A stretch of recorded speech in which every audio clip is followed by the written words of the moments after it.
Oke, Bismillahirrahmanirrahim. Assalamualaikum warahmatullahi wabarakatuh. Okay, how are you, student? Long time no see, and I hope you are so blessed and feeling happy, healthy, and keep your health, keep your life. And this opportunity, we have entered the fifth meeting, which is about how to explain of graph, table, chart, etc. The purpose of this lesson is so that students can understand the explanation of data presentation. I have uploaded this material or this PPT in e-learning Wiraden Patah, so you can access and you can download this material and you can read it before. Okay, I will share my presentation. Wait.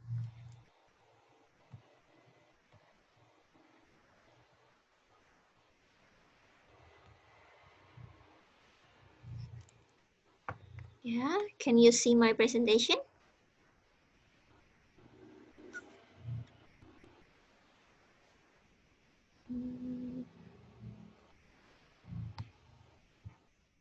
Okay.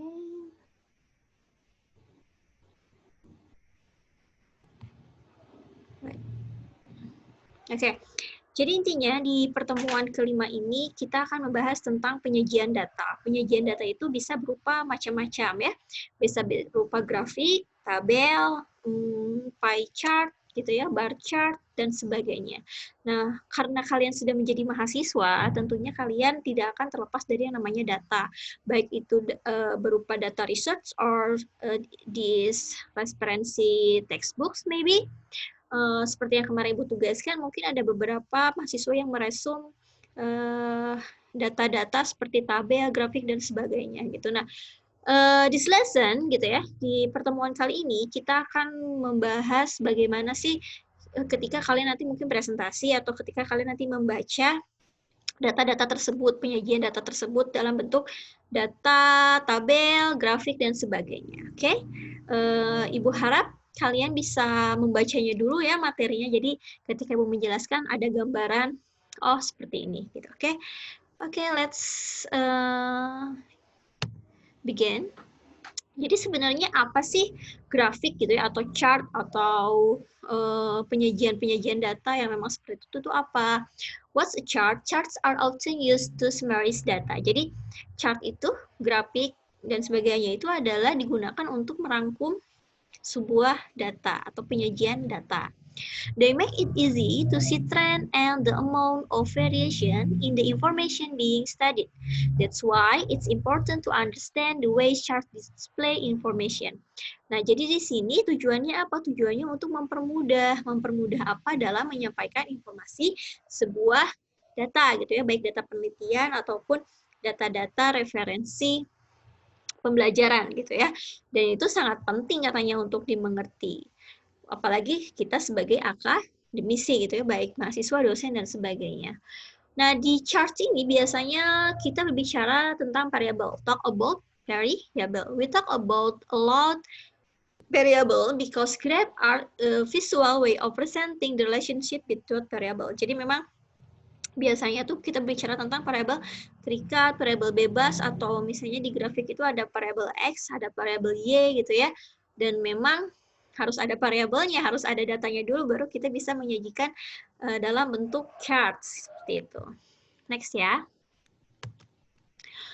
And then this question, why should we understand the charts? Kenapa sih kita harus mengerti sebuah charts gitu ya, sebuah grafik? The kind of visual content help your audience see what you are talking about. That's why it's so important to understand the way it works and know how to describe charts, table, and graph correctly. Jadi intinya ini tuh penting buat audiens. Audiens itu bisa pembaca, bisa apa ya, peserta pemakalah atau seminar, atau mungkin ya kalian gitu ya sebagai pelajar gitu. Untuk apa? Untuk mengerti, untuk bisa mendeskripsikan, untuk bisa memahami isi dari sebuah data. Jadi kita nggak usah capek-capek baca dari A sampai Z gitu ya dalam bentuk narasi dan paragraf. Cukup baca tabel, baca grafik, setidaknya kita sudah mengerti, oh kenaikannya seperti ini, penurunannya seperti ini, apa ini konstan, stabil, dan sebagainya, gitu ya. You will also need the skill to be able to complete one of the English tests, which is usually to describe and discuss diagram or any other visual with figure and fact. Jadi kalau misalnya kita pengen diskusi di dunia akademik gitu ya, apalagi salah satu indikator keberhasilan IELTS gitu ya, IELTS atau TOEFL mungkin itu tuh ada yang namanya penyajian data dan kita harus mengerti gitu ya, harus punya skill itu gitu ya untuk menggambarkan, menjelaskan bagaimana data tersebut disampaikan. Okay, next we have explain about type of chart gitu. Jadi kalau misalnya tipe-tipe chart itu ada beberapa. Yang pertama yang sering kalian lihat adalah tabel gitu ya. A table is an arrangement of data in rows and columns, or possibly in a more complex structure. Tabel are widely used in communication research and data analysis. Jadi cirinya tabel itu ada baris dan kolom yang tersusun dari sebuah data gitu ya, data 1, data 2, data 3 sehingga kita bisa membandingkan data-data tersebut gitu. Jadi intinya ada baris dan kolomnya. And the second type of chart ini pie chart. Jadi kalian sering lihat kan yang namanya diagram lingkaran gitu ya. Kalau diagram lingkaran katanya a pie chart or a circle chart is circular statistical graphic which is divided into slide to illustrate numerical proportion. Jadi proportion itu maksudnya jadi kelihatan kalau misalnya di diagram lingkaran atau diagram batang, terutama di diagram lingkaran dari 100% itu porsi yang paling besarnya yang mana, yang paling sedikitnya yang mana gitu. Jadi kelihatan karena kenapa di sini into slice berupa slice gitu ya. Ibaratnya pizza ada 4 potong berarti masing-masing kan 25%. Gitu. Jadi intinya seperti itu. Nah, ini juga nggak jauh beda dari pie chart yaitu bar chart. Cuma bedanya kalau bar chart itu bisa vertikal dan horizontal dia menggambarkannya. Selain itu, kalau di bar chart dia bisa membandingkan beberapa data sekaligus gitu ya. A bar chart or bar graph is a chart or graph that present categorical data with rectangle bars with height or length proportional to the values that they represent. The bars can be plot vertical or horizontal. Intinya seperti itulah. Nah, satu lagi ini yang mungkin agak sedikit susah untuk dibaca gitu ya. Karena ini berkaitan dengan kurva gitu. Kadang pakai bahasa Indonesia aja tuh kita tuh masih belum ngerti gitu. Makanya kalau menggunakan grafik itu harus benar-benar kontennya kita kuasai.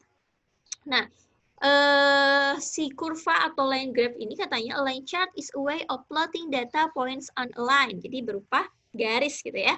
Often, it is used to show trend data or the comparison of two data set. Jadi biasanya ada data yang dibandingkan gitu sama kayak si ini bar chart. Cuma kalau misalkan grafik lebih kelihatan lagi dia penurunan dan kenaikannya. Gitu ya, paham ya sampai tipe-tipe of charts. Next. Nah, pertanyaannya how to easily read charts. Jadi gimana sih cara mudah untuk membaca charts gitu ya? Kuncinya apa? Let's see. The K is vocabulary. All about English, the K is vocabulary. Kenapa? Yaitu karena vocabulary itu kunci. Ketika kalian mau speaking, describe about something, kalian harus menguasai banyak vocabulary. In here, we focus with data or chart vocabulary. Okay? Apa aja sih yang penting vocabulary di dalam chart ini? Okay. Let's see. Verb to describe. Jadi kata kerja untuk menggambarkan. Misalnya ketika menggambarkan itu kenaikan data gitu ya. Kita bisa menggunakan vocabulary rise, jump, grow, climb, go up, increase, and soar. Itu sama aja. Semuanya bersinonim bahwa data tersebut memiliki kenaikan. And then kalau misalnya kita ingin menggambarkan penurunan, verb to describe-nya ada fall, drop, decline, decrease, go down, flung, and plummet. Semuanya sama aja. Dan Ibu harap kalian mencatat vocabulary ini di buku catatan gitu ya dan tuliskan artinya. Ibu sangat menghargai sih effort kalian dalam mencatat gitu ya. Makanya vocabulary yang misalnya kalian asing atau belum kuasai, itu lebih baik dicatat di buku catatan dan itu sering dibaca.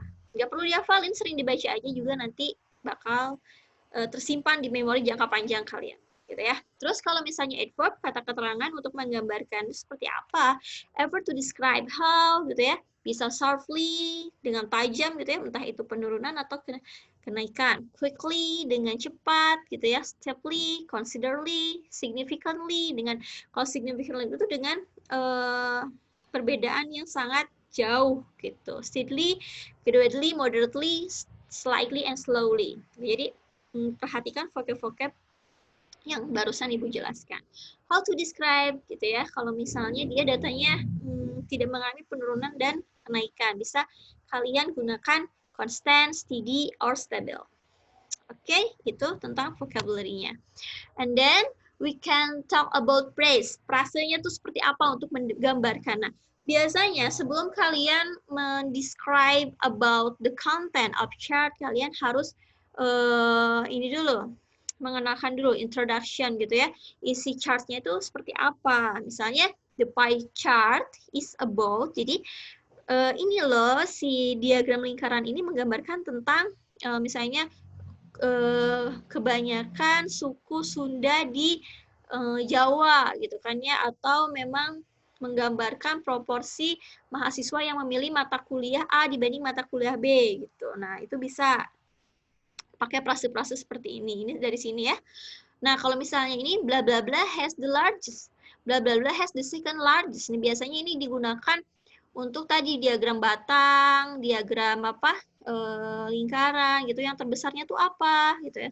Atau enggak yang dua terbesarnya tuh apa? Nanti Bu kasih contoh ya. Nah, ini adalah prase-prase yang harus kalian kuasai gitu ya. Jadi nanti kalau misalnya speaking or explain about chart itu vocabulary or si prase-prasenya itu nggak kemana-mana tapi fokus ke sini gitu ya.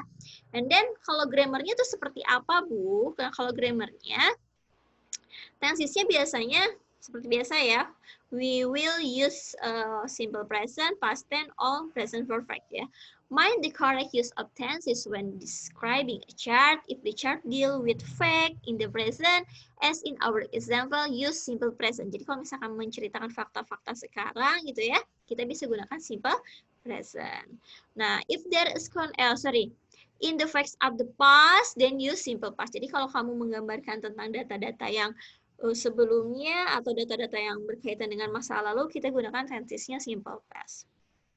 If there is a connection between the past and the present, use the present perfect. Jadi kalau misalnya kalian ingin menggabungkan antara masa lalu dan sekarang gitu ya, gunakan present perfect kalau datanya seperti itu. Terus kita lihat nih, graphic, chart, and table, biasanya trend language-nya tuh kayak vocabulary yang tadi ya, ada rise, fall, stabil, sharply, slightly, yang Ibu jelaskan sebelumnya.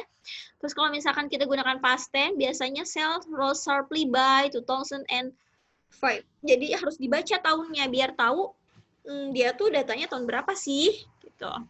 Terus comparing and contrasting. Jadi kalau misalnya ada tabel yang dibandingkan, tentunya ada comparison-nya gitu ya, ada hal atau frase yang bisa menjelaskan perbandingan tersebut. Misalnya the same as, far more or less, as bla bla bla as gitu ya, twist as much. Dan kalau misalnya dalam bentuk diagram itu kan step by step ya, ada label 1 ke label 2, label 3 gitu kan. Nah, biasanya first of all this label talk about bla bla bla bla gitu ya. Next itu maju ke label yang keduanya itu untuk diagram. Dan biasanya menggunakan passive voice gitu. Oke. Next. Nah, for example, I will describe about chart, especially pie chart, gitu ya. Especially pie chart. Di sini kita lihat nih. With the following example, we would like to show you how chart are described. Mind the three part and don't repeat the global message in the conclusion. Jadi kalau misalnya kita pakai chart itu pasti ada beberapa bagian gitu yang harus dibaca, tapi jangan sampai kita langsung membaca ke conclusion-nya, ke general content gitu. Kenapa ya? Karena kita membutuhkan step by step untuk membaca data, seperti itu. Let's see this pie chart ya. Ibu apa ya? Kebiasaan dalam menjelaskan sesuatu itu step by step gitu. Jadi Ibu bagi 3 ketika kalian ingin menyampaikan suatu data. Entah itu tabel, entah itu diagram batang, diagram lingkaran, grafik dan sebagainya. Yang pertama three part about describe a chart itu first introduction, second message of diagram, and third conclusion. Jadi pertama kalian harus mengintroduction dulu, memperkenalkan dulu ini datanya tentang apa, judulnya tentang apa gitu ya. Oke, di sini kalian bisa ngelihat ya bahwa ini tentang apa? Lihat aja biasanya di judul tabel ada di situ ya. Career Prospect at Chemistry Department UIN Raden Patah Palembang. Jadi prospek karir dari jurusan kimia UIN Raden Patah. Nah, di sini here you say what a diagram or pie chart or table or bar chart is about, mind the title of it, and don't forget to include the source. Jadi jangan lupa itu kalau bisa sertakan ininya, sumbernya. Ibu di sini lupa ya nulis source-nya apa. For example, misalnya, the pie chart is about career prospect at chemistry department UIN Raden Patah. Gitu ya. The chart is divided into 6 parts. 1, 2, 3, 4, 5, 6 gitu ya, dibagi menjadi 6 bagian. And the chart is divided into 6 part. It is taken from, for example, I got at web UIN Raden Patah or UIN Employment gitu ya. Jadi saya dapatnya dari web UIN Raden Patah atau pegawai UIN gitu. Oke, itu berbicara tentang introduction-nya. Jadi harus disebutin tadi title gitu ya, si judulnya sama source-nya atau sumbernya dari mana. And the second, we can talk about message of diagram or chart gitu ya. Jadi yang keduanya baru kalian bisa menjelaskan isi dari si chart tersebut gitu ya. Persentasenya, misalnya jumlah peserta dan sebagainya. For example, the largest of number of career prospect are informed further study. Jadi kalian bisa lihat kan di sana. Oke, kalian bisa di sini lihat the largest. Tadi kan Ibu gunakan frase-frase atau kata-kata vocabulary yang memang ini ya berkaitan sama si datanya.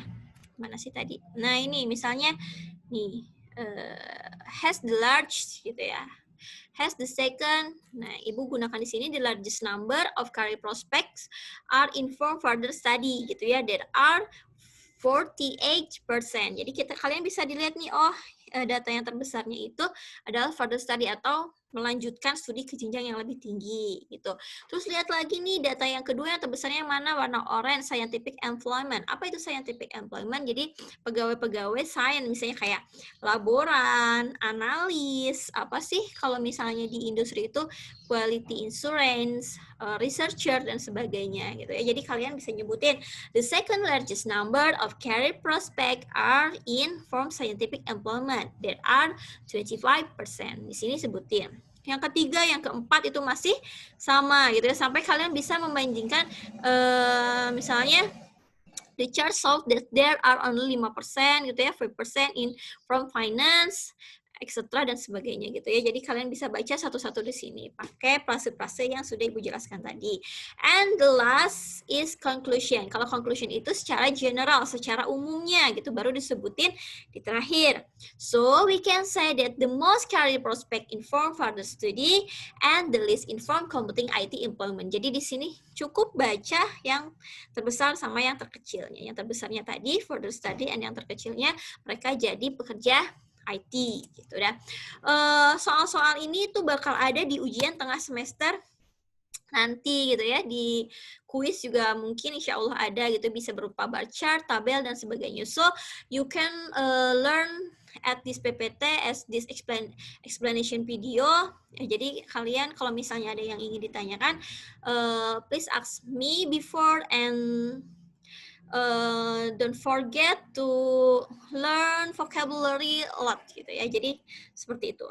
Nah, di sini table just another way to present information. Nah, kalau tadi itu berbicara tentang diagram lingkaran gitu ya, pie chart. Nah, sekarang kita bicara tentang tabel. Jadi kalau misalkan tabel juga sama gitu ya, start by saying what information is out. Apa sih yang pengen ditampilkan atau disajikan seperti itu. Terus second paragrafnya overview the most important feature of the information. Jadi langsung masuk ke data yang ingin disampaikan. 3, 4, 5 juga sama gitu ya. Di sini ada contoh-contoh frasenya gitu ya, kalian bisa pelajari itu tentang tabel gitu. And second example, I will explain about table gitu ya. Jadi kalau misalnya tabel itu kan ada kolom gitu ya, dari atas ke bawah dan baris gitu ya. Nah, misalnya di sini oke, di sini belum berubah, masih career prospect, padahal maksudnya tentang global education league table gitu ya. Nggak apa-apa. Jadi tetap dibagi 3, for the first introduction and second message of the diagram and third conclusion. Nah, di sini tabelnya katanya tentang apa? We would talk about global education league in program for international assessment OECD 2012. Jadi menceritakan tentang kompetensi pendidikan di dunia gitu ya yang diselenggarakan oleh OECD di tahun 2012. Message-nya apa? Misalnya kalian ingin menampilkan atau menonjolkan data-data yang mana di tabel ini gitu. Apakah semuanya ataukah cuma Indonesia aja atau yang terbesar dan terkecilnya aja gitu ya. Itu terserah kalian gitu ya. Gunakan frase-frase yang tadi. Misalnya, Ibu ingin menampilkan Indonesia dulu baru negara yang terbesar dan terkecil. Misalnya, Indonesia had scored 3,075 point in math and 3,096 point in reading score and 3,082 in science score. Nah, gitu. Jadi itu menggambarkan Indonesia. Sedangkan gitu ya di matematika in math Shanghai had the highest score. Nah, gunakan highest berarti dia paling tinggi poinnya di antara semua gitu ya pas pada poin matematika. Gitu. Dan paling kecilnya apa? Misalnya Peru. Peru tuh rankingnya misalnya ke 65 dari berapa peserta nih? Misalnya dari 65 peserta gitu. Nah, sebutinlah rankingnya juga gitu ya. And the conclusion itu secara general, secara generalnya saya menyampaikan posisi Indonesia nih rankingnya seperti apa gitu ya. The conclusion is Indonesia rank 64 out of 65 countries participating in PISA. Jadi tahun 2012 itu Indonesia posisinya sangat-sangat buruk gitu ya, menjadi 2 terakhir posisi ranking 64 dari 65 negara yang mengikuti PISA tersebut gitu. Jadi kalian harus rajin-rajin untuk membaca data gitu ya, terus memilah-milah introduction-nya mana, misal of the table-nya apa, and conclusion-nya apa gitu. Jadi mau data seperti apapun, grafik, tabel dan sebagainya itu tetap harus dibagi 3. Jadi untuk mempermudah penyampaian data tersebut. Okay, and the last we can talk about describe a line graph or curve. Nah, kalau ini Ibu sendiri itu agak susah-susah gampang. Karena yang namanya grafik, kita tahu ya, grafik itu macam-macam. Ada yang naik seperti ini terus, ada yang memang turun, ada yang landai naiknya, ada yang sharply gitu ya, yang tajam turunnya, atau ada yang memang turun naik seperti ini. Nah, pada dasarnya itu sama saja gitu ya, dibagi menjadi 3 bagian. Tadi introduction, the main of purpose and then conclusion gitu. Cuman frase-frasenya yang harus kalian kuasai. Misalnya ketika dia naik gitu ya, climb. Naik kan? Climb gitu ya, gradually, slowly. Climbnya seperti apa? Apakah naik drastik gitu ya, sharply or slowly gitu ya. Terus increase ya, bisa naik. Misalnya slump gitu ya. Atau enggak, Bu, stabil nih si grafiknya, tidak mengalami perubahan ya. Kalian katakan aja this data was stabil gitu ya. Dan kalau misalnya terakhir dia ke bawah gitu ya, drop misalnya. Gitu. Jadi intinya tadi sih gunakan frase-frase dan vocabulary yang berkaitan dengan describe data tersebut. Oke, ini kalian bisa baca sendiri ya. Intinya sama. If any question, please ask me. Okay. Thank you for attention, and if any question about anything in our course at English for Chemistry, please ask me at WhatsApp group, and don't forget to do your assignment about resume textbook you can submit your assignment at Ilrin Winrada Raden Fatah Palembang gitu ya. Jadi jangan lupa kerjain tugasnya. Terus jangan lupa nanti hari Jumat kita ketemu via Zoom ya. Dan sebelumnya Ibu akan adakan kuis seperti itu. Oke. Di sini ada kata-kata quote of the day ya. If you cannot do great things, do small things in great way. Jadi kalau misalnya kalian nggak bisa membuat sesuatu yang apa ya luar biasa gitu ya, dimulai dari hal yang terkecil. Okay, I hope you can understand what I mean. So see you in next opportunity. Wassalamualaikum warahmatullahi wabarakatuh.